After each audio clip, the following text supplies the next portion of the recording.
It had happened abruptly for most of the men. One day they were in their own homes, among their own wives and children, and then suddenly they were in this otherworldly place, a mostly desolate place with limited supplies and very little resources. These men here are Spartans, 100,000 strong.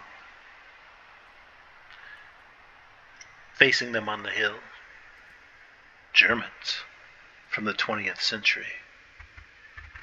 They too, unexpectedly, had become visitors in this place,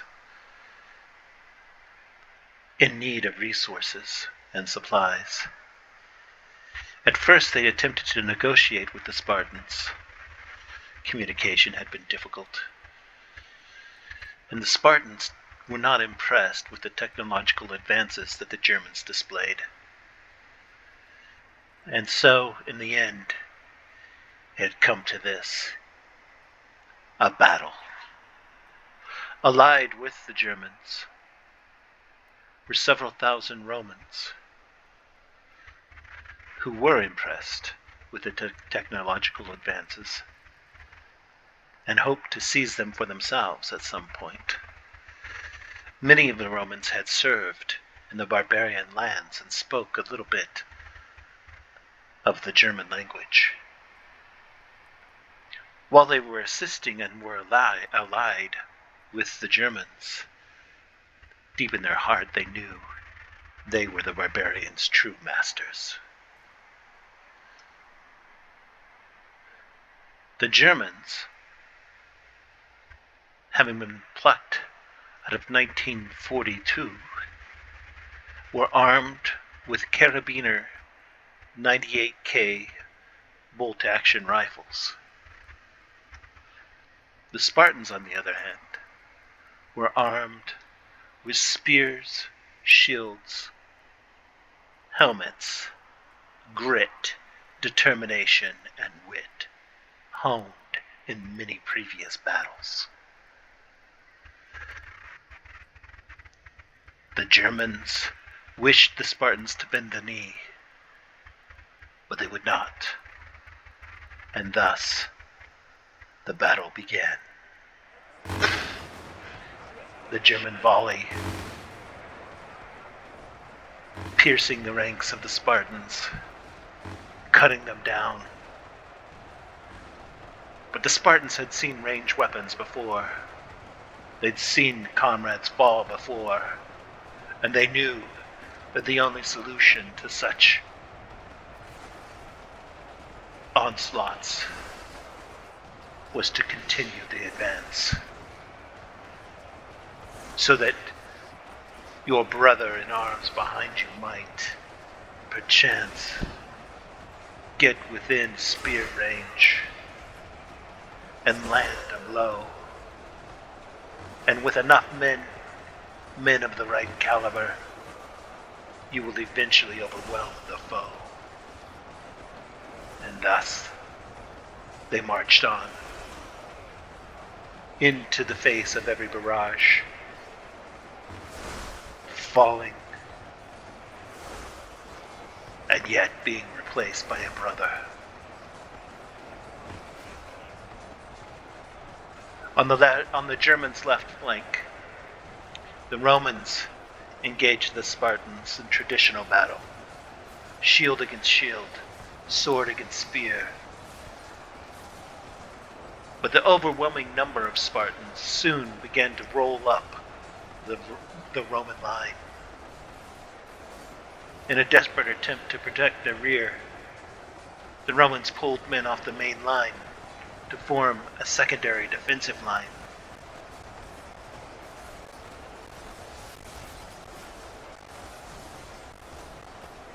This would seem to hold for a while,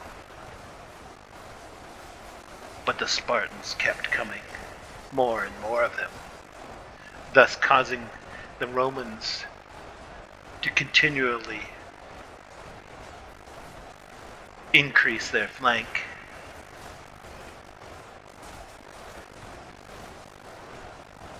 And then the Spartans began to break through. Once they broke through, they were able to attack the Romans from the front and from the rear.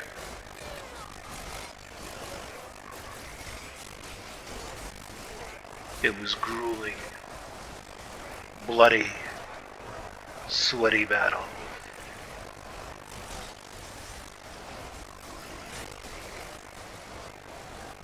The Romans fought well, but there were just too many Spartans. And thus, the left flank began to fall. Back on the main hill, the Germans were doing their best to fire volley after volley unceasingly into the amassing throng of Spartans climbing the hills in front of them.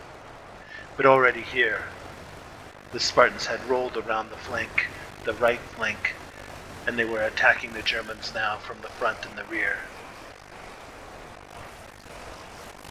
By causing the Germans to face them on several fronts, the Germans were unable to concentrate their fire as effectively as they had previously.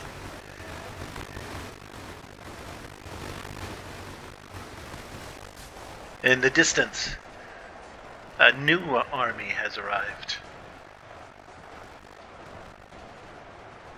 These appear to be Americans. Whose side are they on? Will they join with the Nazis? Will they join the Spartans? It's evident they are not on the side of the Spartans. The Spartans have perceived them as enemies and began to attack. And the Americans, armed with Thompson submachine guns, automatic weapon fire, they are obliterating the Spartan advance, supported by 3 Sherman tanks. The tank shells throwing the Spartans into the air. This has to have alleviated some of the pressure on the German right flank. And yet, the Spartans are so numerous, they're rolling up the flank. They're now coming from the left flank as well. And they're dying in an endless stream as their bodies flow down the hill, impeding the progress of their living brethren.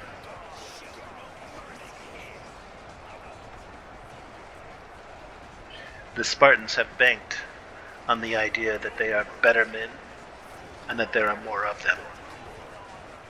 They were not impressed with the puny specimens that the Germans presented.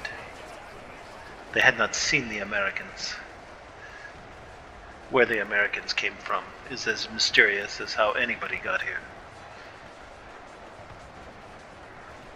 The tanks are very effective at destroying this rampaging horde.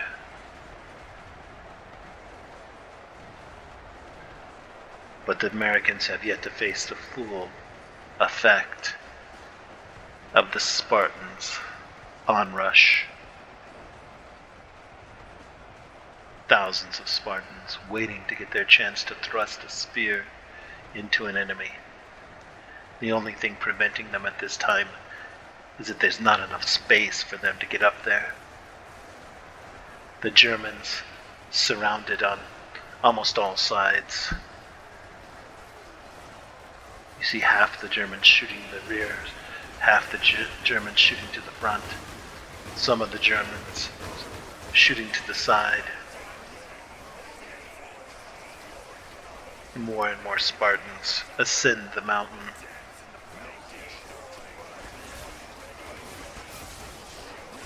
And thrust by thrust, the Germans fall. You see behind them, a continual stream of Spartans heading for the Americans. And now there are no more Romans. There are no more Germans. The Spartans take a moment to regroup themselves, and then the mass begins moving in the direction of the handful of Americans who have been holding their own with their automatic weapon fire and tanks. But soon they will be surrounded on multiple sides. Will they be able to withstand the onslaught? Already we see the Americans in front being felled by spear strikes, even while the tanks continue to break apart the Spartan army. More and more Americans fall. Tank shells landing danger close as they try to stave off the onrushing Spartans. Did the Americans even have an idea of how many Spartans they were facing when they rushed in foolhardily and began attacking?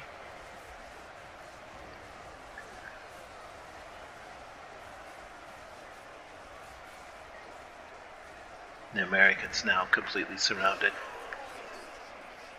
The only thing remaining is the Sherman tanks, devastating as they are. Can they withstand this army? And will the spears be effective against these tanks? One spear, two spear, possibly not. Thousands of spears, thousands of men pounding on the tanks. Tanks are firing close in now, covered in the blood of their enemies. And one tank goes down. Two tanks are all that remain. One tank, and the Spartans have won. The Spartans have claimed the victory on this day, but at what cost? Tens of thousands of their comrades lay on the bloody ground. Rivers of Spartan bodies have flowed down the hill.